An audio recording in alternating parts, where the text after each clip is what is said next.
Ha habido, raza, ¿cómo andamos? Pues bueno, muchas gracias a todos y a todas por los audios y los textos. En este caso vamos a escuchar un audio. La línea tóxica, banda, acuérdense siempre. Déjenme, vamos a poner el audio a ver qué nos dicen. Saludos. Hola Mini, ¿cómo estás? Primero que nada, felicitarte por esta temática o por esta sección de tu página. La verdad es que me gusta mucho. Yo siempre he considerado que todas las personas tenemos algo que contar. Todas las personas Sí. podemos ser ejemplo de lo que sí se debe hacer o de lo que no se debe hacer. O todas podemos ofrecerle al mundo algo de nosotros que sea de utilidad. Em, Buenos días, buenas tardes, buenas noches, depende de donde nos escuchen. Y pues bueno, me, me, me costó mucho decidirme a enviarte mi historia, pero creo que puede ayudar o puede servir de inspiración para algunas mujeres que estén pasando por una situación similar. Voy a recapitular un poquito hacia mi vida porque creo que sería un buen contexto o nos ayudaría. Yo creo que sí tuvo mucho que ver en la actitud que yo tomé cuando estuve pasando por todo esto Ok. y después cuando fui llevando terapia me di cuenta que efectivamente no era que no me importara, sino que sí afectó. Pero en fin, bueno, mira, voy a comenzar.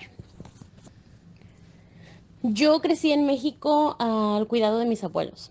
Mi mamá cuando yo tenía 3 meses viajó a los Estados Unidos y me dejó a cargo de mi abuela materna. Ok. Entonces yo durante toda mi infancia pues fui criada por ellos. Para mí ellos son mis padres. Mi abuela ya murió. Eh, nunca,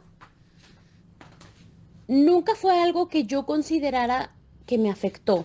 De hecho, no recuerdo nunca haber sido una niña triste o que se haya sentido abandonada por sus padres. Yo recuerdo haber vivido una infancia feliz, bonita, tranquila. Vivíamos en un pueblito con muy poca gente. Mi desarrollo académico era muy bueno, creo que era sobresaliente en ese sentido. Y yo me di cuenta que mis abuelos me adoraban. También me he dado cuenta que era el orgullo de ellos y el orgullo de mis tíos. Y yo nunca me sentí mal. O sea, recuerdo nunca haberme sentido mal en ningún sentido por eso. Durante toda...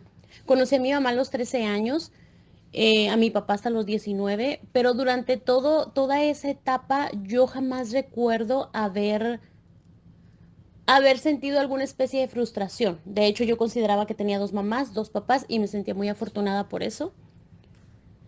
Eh, Siempre al ver que mis padres me querían, que mis padres se sentían orgullosos de mí, que mis padres esperaban mucho de mí, principalmente por mi desempeño académico, yo me sentía muy bien, me sentía capaz de conseguir muchas cosas, me sentía completamente eh, fuerte y creía a esa edad, siendo una niña, 12 13 años, que yo iba a conseguir muchas cosas. Ah, digamos que ellos tenían todas sus expectativas puestas en mí y yo me sentía capaz de poderlas cumplir.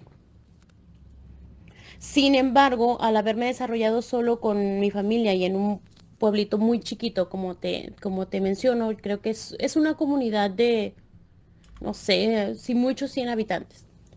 Siempre fui muy introvertida. Me cuesta mucho relacionarme con las personas a pesar de que sé que tengo la capacidad. Hasta la fecha yo aún tengo problemitas con eso, pero ya no me causan tanto conflicto. Ok.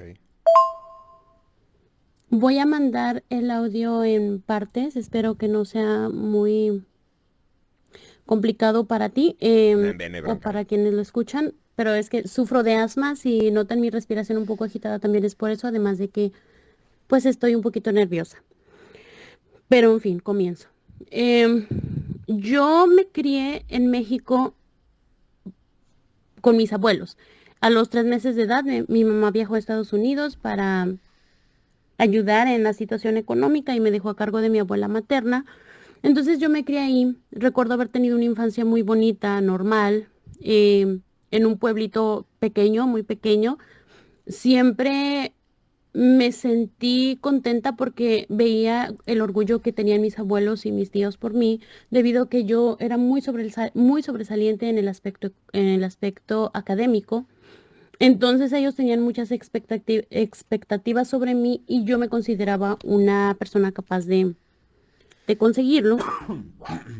Tenía muchos sueños, creía que iba a conseguir muchas cosas. Tenía una imagen de mí misma, de fuerte, de capaz y, y cosas así, a la vez que toda mi vida fui una mujer o una persona, hasta la fecha sigo siendo muy introvertida.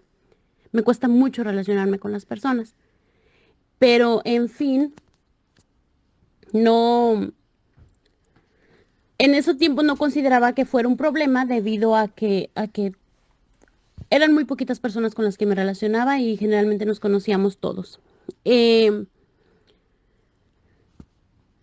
Nunca consideré como un obstáculo, nunca me sentí triste o decepcionada o nunca tuve un problema con el que mi mamá me hubiera dejado con mi abuela, debido a que al contrario, yo me sentía orgullosa, ¿sabes? Decía, tengo dos mamás, tengo dos papás, qué padre. Yo amo con todo mi corazón a mis abuelitos. De hecho, cuando yo te hable de mi mamá, me refiero a mi abuela, y cuando te hable de mi papá, me refiero a mi abuelo. Em,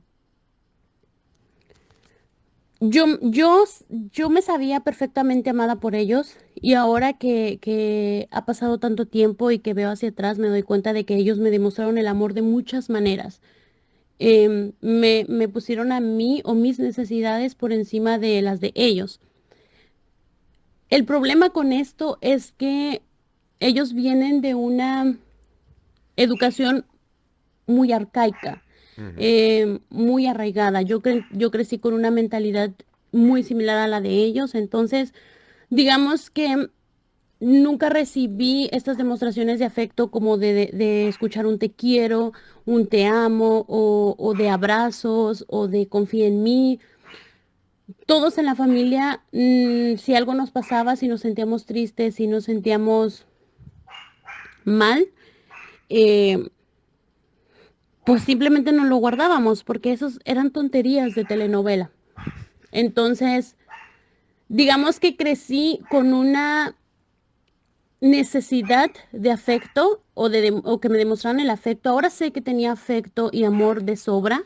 Mis abuelos me lo demostraron con hechos, no con palabras, pero a veces las palabras sirven, y sirven mucho, y quizá las cosas hubieran sido muy diferentes si yo me hubiera sentido amada, hubiera sentido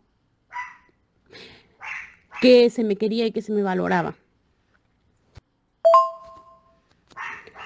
Yo conocí a esta persona a los 13 años, cuando estaba cursando la secundaria. Ok. Em, Recuerdo, no tener ningún interés en él. De hecho, él formaba parte de un grupito de chicos populares que eran guapos y se llevaban bien con todo, y pues al que solo tenían acceso las chicas, digamos que de un nivel socioeconómico un poquito más alto, o muy guapas, o muy bonitas. Eh, pero no recuerdo yo nunca haber tenido perdón, es mi mascota, está ladrando, estaba algo inquieta. No recuerdo nunca haber tenido algo de interés en él. De hecho, mostraba cierto rechazo porque él era muy extrovertido, bromista, y al contrario de mí, que soy muy introvertida, como que no me gustaba tanto esa actitud. Pero en fin, ni me molestaba, bueno, más bien, ni me interesaba, ni me daba lo mismo. Ni siquiera le hablé nunca, recuerdo.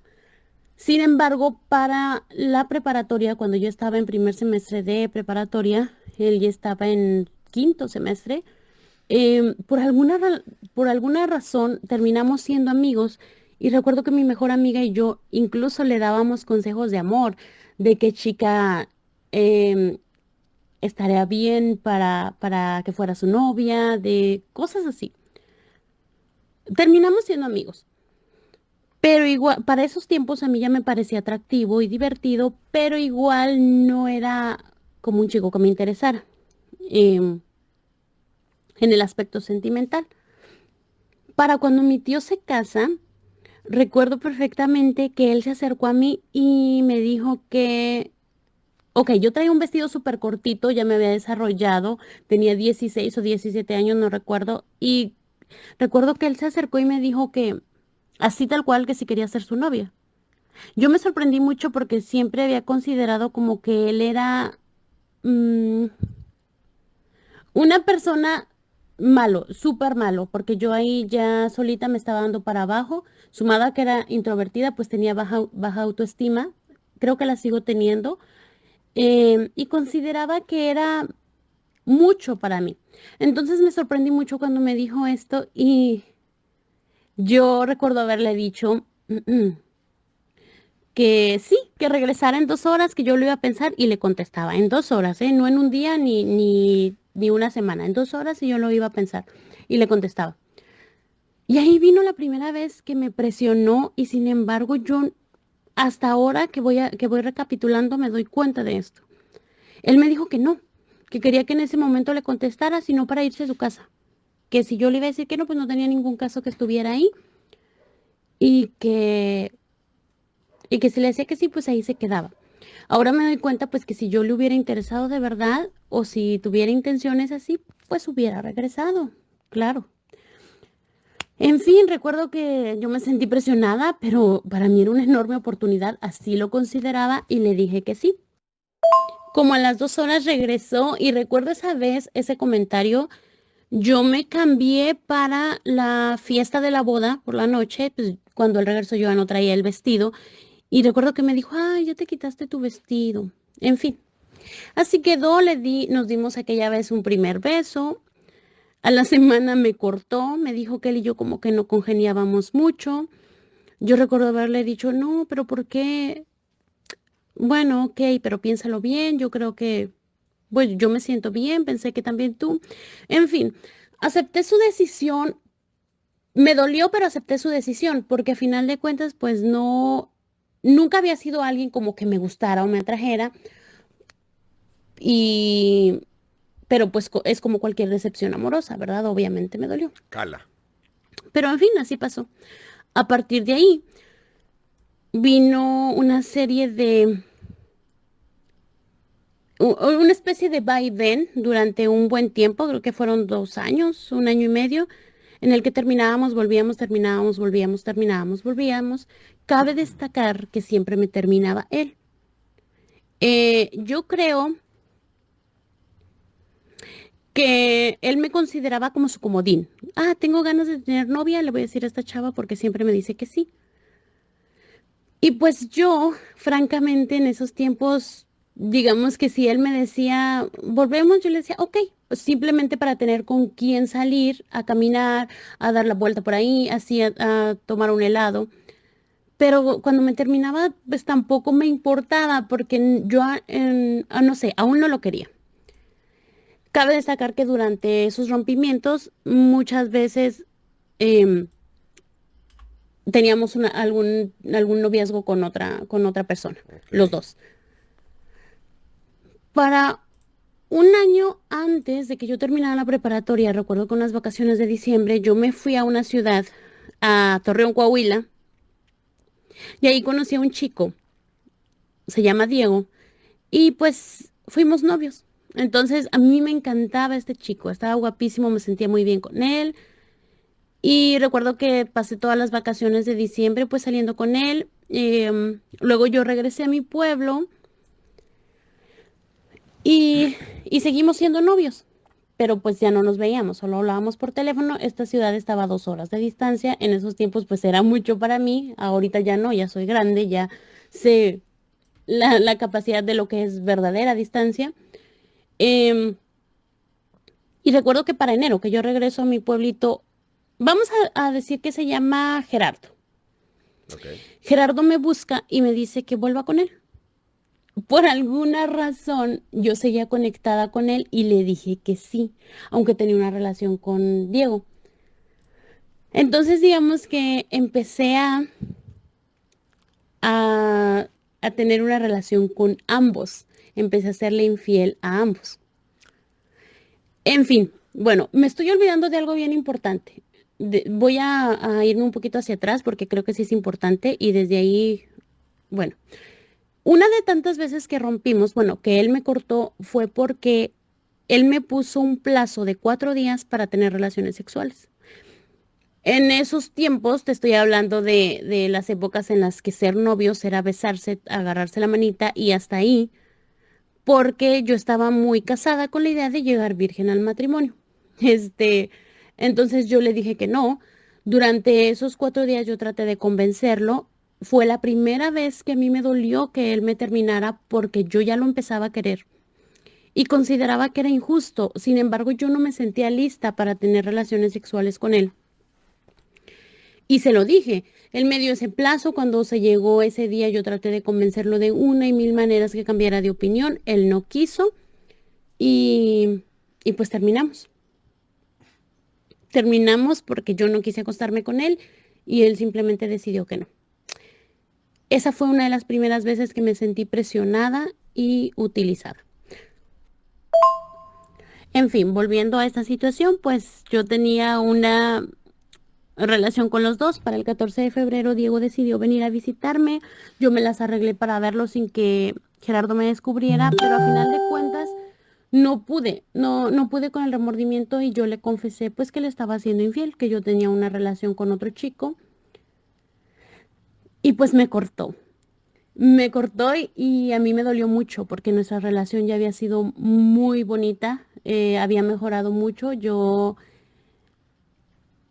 Pues yo le había perdonado que él me hubiera presionado anteriormente por no tener relaciones sexuales y él ya había aceptado que yo no iba a estar con él. O sea, nuestra relación era de besos y nada más. Y él ya había aceptado que yo no me iba a acostar con él y nuestra relación estaba fluyendo de una manera muy bonita, entonces me dolió.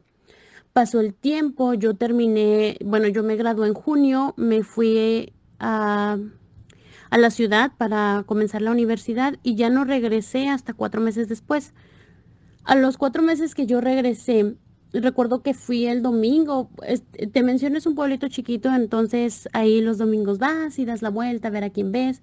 Y recuerdo que regresé y él tenía una novia, una chica bastante más joven. Él para ese tiempo ya tenía 20 años, yo tenía 18.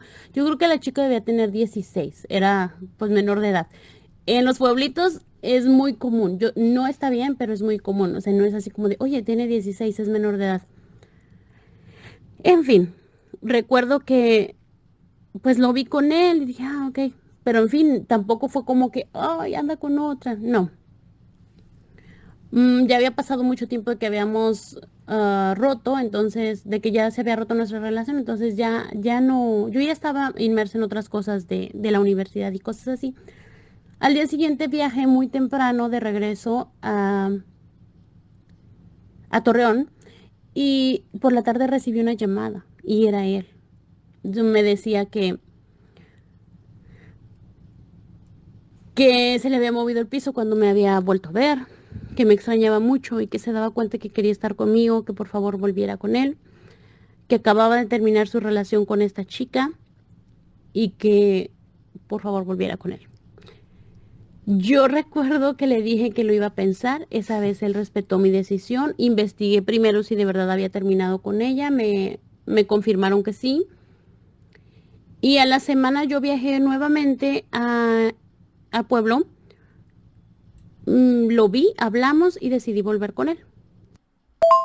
A partir de ahí, nuestra relación fue otra, completamente.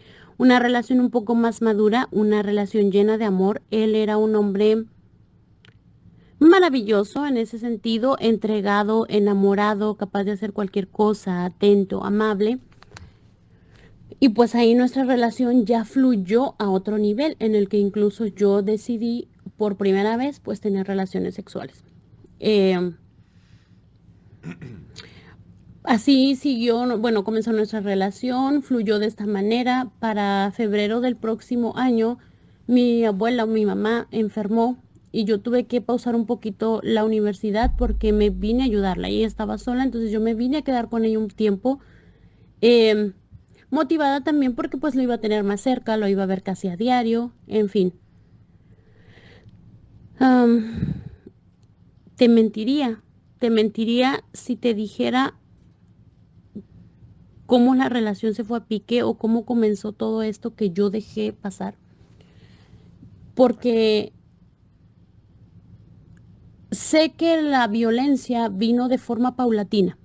Sé que fue de poco a mucho, pero no recuerdo qué fue lo primero que pasó. No recuerdo si me empujó, no recuerdo, la verdad no recuerdo cómo comenzó. Em, a mí me gustaba que me celara y con esto te estoy hablando de lo que yo te comenté al principio, que yo tenía una enorme necesidad de amor, una carencia tremenda de que me demostraran cariño. Entonces él ya me había demostrado mucho amor y cariño, yo había sido muy feliz durante los primeros meses. Entonces cuando él me celaba, yo no sé de dónde tomé esta idea, era porque yo consideraba que cuanto más me celara, más me quería. No lo sé, creo que lo primero que hizo fue que me tomó fuerte la mano y la torció un poquito, eh, pero después su arrepentimiento a mí me hizo sentir amada porque yo lo veía lastimado por haberme lastimado a su vez. Entonces, no lo sé, eso me hizo sentir bien. Pero, No fue mi culpa, no me culpen. Ahora me doy cuenta que yo estaba equivocada, que yo tenía muchos problemas y ni siquiera me había dado cuenta. Y a partir de ahí la violencia fue aumentando cada vez, de poco a poco. O sea, fue una cosa, luego empujones, luego golpes, jalones de pelo, cuando aún éramos novios. Entonces, por alguna razón, yo lo fui permitiendo. em, y así siguió durante un buen tiempo, así siguió. De hecho, fue casi durante un año. A pesar de esto, pues nuestra relación siguió. Yo regresé a la universidad y entonces él era el que cada fin de semana iba a verme. Nuestra relación ya era completa en todos los sentidos. Y yo recuerdo que él una vez me dijo que, que para evitar tener celos me casara con él. Recuerdo que eso me dijo, o sea, si no quieres que yo te cele, pues cásate conmigo, yo voy a saber que ya eres mía. Fíjate nada más la dimensión de voy a saber que eres mía, o sea, es de su propiedad. Ah, yo no me quería casar porque yo tenía muchos sueños con mi universidad, tenía muchas cosas, yo quería hacer muchas cosas y pues no quería casarme, yo no quería atarme a llevar una vida de casada como las que se acostumbran en el lugar de donde somos y pues yo le dije que no, o que lo haría a menos que yo pudiera seguir estudiando. Entonces recuerdo que él me dijo que sí, que estaba bien, que ok, pero hablamos con mis papás, me dijeron que sí, que estaba bien, pero los papás de él no. Dijeron que no, que esa no era ningún tipo de matrimonio y que si yo me iba a casar con él, pues tenía que tener responsabilidades que cumplir. Entonces decidimos que no. Pero recuerdo que él me dijo, vamos a casarnos, ya somos mayores de edad los dos, vamos a casarnos escondidas, a mí me basta con saber yo que eres mi esposa y mi mujer. Yo recuerdo que así fue, sin embargo, después él decía que yo le había pedido que nos casáramos, no sé, pero yo recuerdo que fue él, él dice que yo me acuerdo perfectamente que fue él, pero ahora también me he dado cuenta que no, que efectivamente fue él y que eso de durante muchos años decir que yo le había pedido que nos casáramos fue una más de esas cosas como las que luego te voy a contar. A final de cuentas, no sé, yo le dije que sí. A mí ni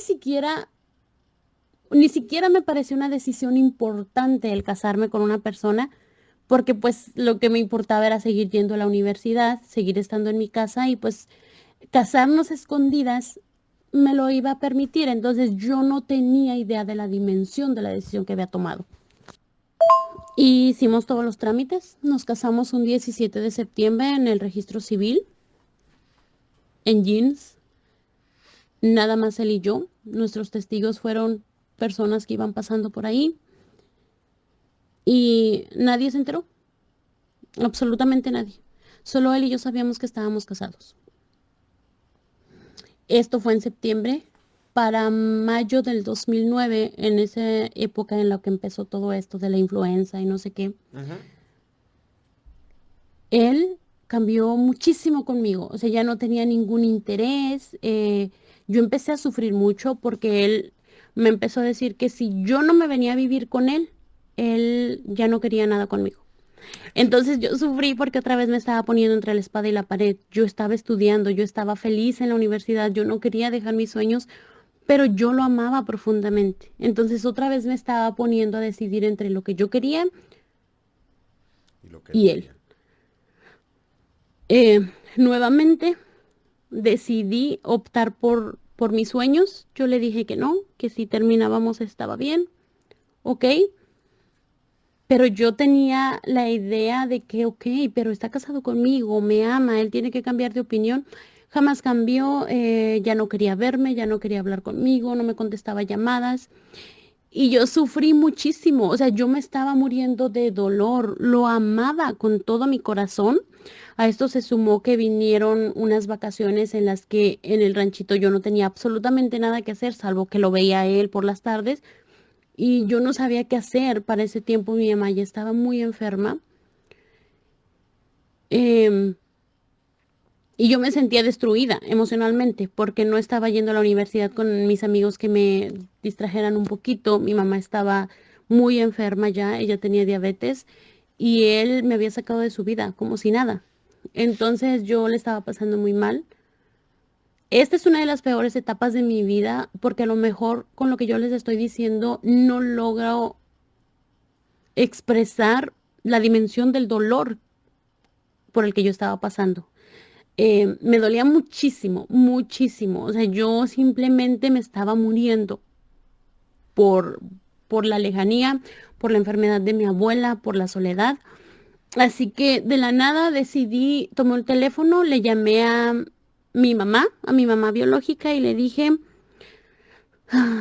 quiero irme para allá, quiero irme a Texas con ustedes. Mi mamá me dijo, sí, ok, yo déjame hablar con tu papá y cosas así. Yo no tenía visa, yo no tenía absolutamente nada. No sé cómo le hicieron, creo que sacaron un permiso, no sé. Em, Me habló mi papá, me dijo, ok, ok, te vienes para acá, mañana va a pasar tu tía por ti, cosas así. Después de eso, yo todavía le llamé porque yo quería que él me dijera, no, no te vayas, vamos a seguir con esto, perdóname. Entonces yo le dije que me iba a ir, que yo le hice una llamada a modo de despedida, pero yo quería que él me detuviera. Él me dijo que ok, que estaba bien. Y yo sabía que ya no podía estar ahí porque de verdad me dolía muchísimo. Em, ya no insistí, dije, me tengo que ir, yo tengo que alejarme para salir de esto porque estaba cayendo en una depresión muy grave. Y hablé con mi mamá, con mi abuelita, y le dije, me voy a ir. Como te repito, ella ya estaba Ujú. muy enferma, ya había perdido la vista, estaba muy delgada. Y recuerdo perfectamente a mi mamá agachada hacia abajo. Si comienzo de repente a sollozar en este, perdónenme, es un recuerdo que a mí me sigue doliendo mucho y me sigue atormentando. Ella me dijo, no te vayas, no te vayas porque tú no has crecido con ellos, porque te van a tratar mal.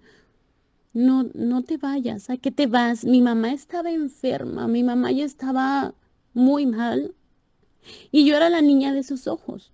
Entonces ella me decía, no te vayas. Era un modo de, ahora me doy cuenta que era un modo de decirme, no me dejes sola, quédate conmigo.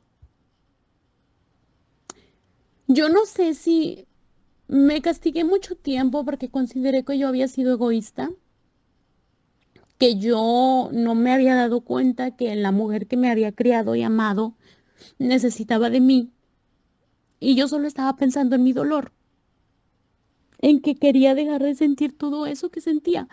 simplemente porque no tenía la capacidad de decirle, mamá, perdóname, es que yo estoy sufriendo, estoy en depresión y yo necesito alejarme. No fui capaz de decirlo y al día siguiente por la mañana la recuerdo a ella sentada en la cama y yo no tuve el valor de acercarme a ella, abrazarla y decirle, ya me voy, te amo, te quiero. Ni siquiera fui capaz de verla a los ojos. Me paré a sus espaldas y le dije, ya me voy. Yo no vi su rostro, pero no quiero pensar en la tristeza o cómo le partió el alma ver que su niña se le estaba yendo cuando ella ya estaba tan mal. No fui capaz de verla, no fui capaz de verla a los ojos. Solo le dije a sus espaldas, ya me voy. En fin, viajé a Texas. Él me había ayudado mucho económicamente y cuando se dio cuenta que me fui de verdad, empezó a cobrarme todo eso. Entonces yo le dije que, ok, que me diera tiempo, que yo le iba a pagar todo eso. En la familia, con la enfermedad de mi mamá, habíamos pasado muchos problemas económicos, entonces sí me ayudó mucho económicamente, muchas veces a pagar inscripciones o libros o pasajes, en fin. Yo obviamente seguí sufriendo mucho acá por él. Recibía constantes mails de él diciéndome dónde está mi dinero y pues yo le decía que me diera tiempo. Yo me estaba adaptando acá, yo no sabía hablar inglés, estaba al cuidado de mi papá y mi mamá, no tenía ingreso, yo le decía que me diera tiempo. En fin, para septiembre 17, justo un año después de que yo me había casado con él, murió mi mamá. Yo estaba lejos de ella y murió. Yo no supe qué hacer, solo quería verla. Verla porque yo me había ido sin ser capaz de verla a los ojos y decirle cuánto la amaba y yo me sentía tan culpable de su muerte porque yo sabía que ella me necesitaba y me sentí tan culpable porque la abandoné, que yo decidí regresarme a México. Yo hablé con mis papás, les dije yo me tengo que ir. Mi mamá mostró rechazo hacia mí, me dijo que si me iba me olvidara de ella. Mi papá me apoyó, él lo entendió, me dijo que estaba bien, que no consideraba que fuera la mejor decisión, pero que lo entendía y me regresé a México. Eso está fregón, respetable. Les pido disculpas por lo largo de mi historia, perdón si es muy aburrida, pero créanme que ha sido algo que me marcó. Cuando yo me regreso a México es solo para sepultar a mi mamá. Yo llegué ahí cuando mi mamá había misa de cuerpo presente. Yo todavía estaba sufriendo muchísimo por él. A mí todavía me estaba muriendo de dolor por él, sumado a que mi mamá había muerto, más el remordimiento y el peso que yo sentía en mis espaldas porque me sentía muy culpable. Recuerdo que entré a la iglesia, me abrazó mis tíos, uno de los que considero mis papás, y él me tomó de la mano y caminamos hacia afuera de la iglesia cuando terminó la misa. Me sentí completamente apoyada y arropada por él. Cuando yo salgo de la iglesia, lo primero que veo es a él junto con su mamá parados ahí afuera. Estuvieron en la misa y yo ni cuenta me di. Cuando yo lo veo, sentí un odio tremendo por él porque había sido mi decisión, sí, pero yo me había ido por todo el dolor que estaba pasando por él, por sus presiones, por sus chantajes, salvo que, y sumado a esto, que en ese transcurso que yo me fui a Texas, mi mamá supo que yo estaba casada con él. Encontraron el acta de matrimonio y mi mamá pues también se sintió muy decepcionada de mí. Así que yo lo odiaba, sentía un coraje tremendo por él. Pero al final de cuentas, cuando sepultamos a mi mamá, recuerdo que yo estaba prácticamente destruida, demolida. Yo no sabía qué hacer. Me sentía ya sin ningún motivo. Había perdido el año en la universidad. Mi mamá había muerto. Yo ya me había regresado de Texas. Ya no tenía absolutamente nada que hacer. Sentía que mi vida no tenía ningún sentido. Y él me llamó. Ah, él me llamó y me dijo, vente a vivir conmigo. Ya eres mi esposa, no tienes nada que estar haciendo. Vente a vivir conmigo. Me pinta una vida tan bonita. Y a pesar de eso, yo no quise. Yo decidí que no. Me fui a... Estuve viviendo un tiempo con mi tío, que estaba a escasos 10 minutos de distancia de su casa.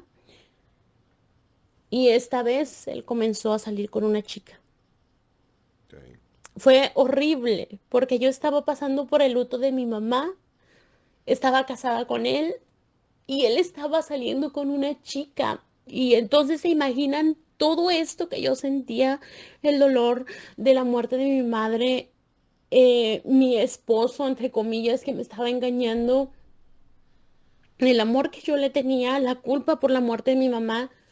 Entonces,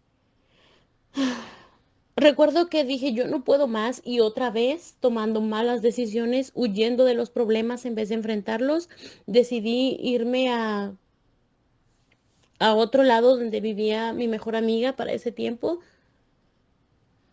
para tratar de alejarme de todo eso. No sé cómo estuvo, él me llamó, me dijo que regresara, que quería estar conmigo y ahí viene la estúpida. Regresé y me fui a vivir con él. No voy a decir que fue la peor decisión de mi vida porque tengo a mi hija, que es lo más maravilloso de mi vida, pero ahí empezó lo peor. Yo me fui a vivir con él. Yo creo que a las 3 semanas él ya estaba harto. Quería que me fuera. Teníamos peleas graves en las que me golpeaba, me jalaba del pelo, me pateaba, me abofeteaba, me tiraba al piso. Yo siempre me defendí, pero mi fuerza nunca fue igual a la de él. Yo no le decía a nadie porque recuerdo perfectamente que cuando yo tomé la decisión de irme a vivir con él, mi tío me dijo, es que, ¿qué vas a hacer con él? No te vayas, no eches a perder tu vida así. Y yo no hice caso y me daba vergüenza decirle, ¿saben qué? La regué.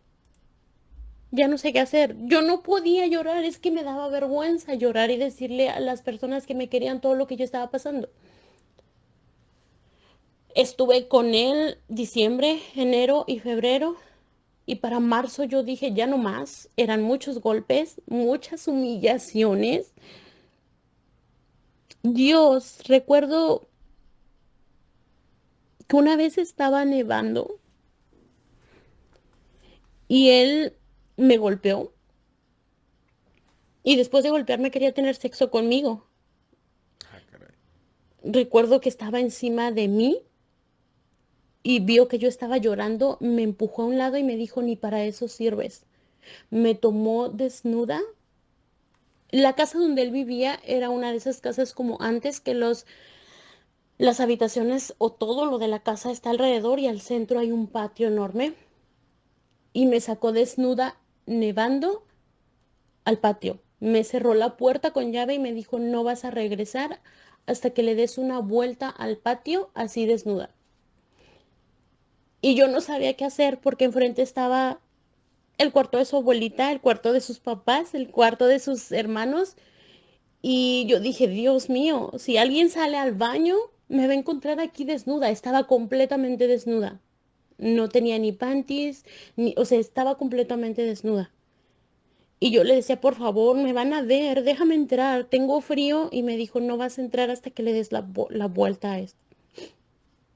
Tuve que caminar en la nieve desnuda con el miedo tremendo de que uno de sus hermanos o alguien de su familia me viera con la vergüenza, la humillación, golpeada, sobajada, para poder entrar y abrigarme.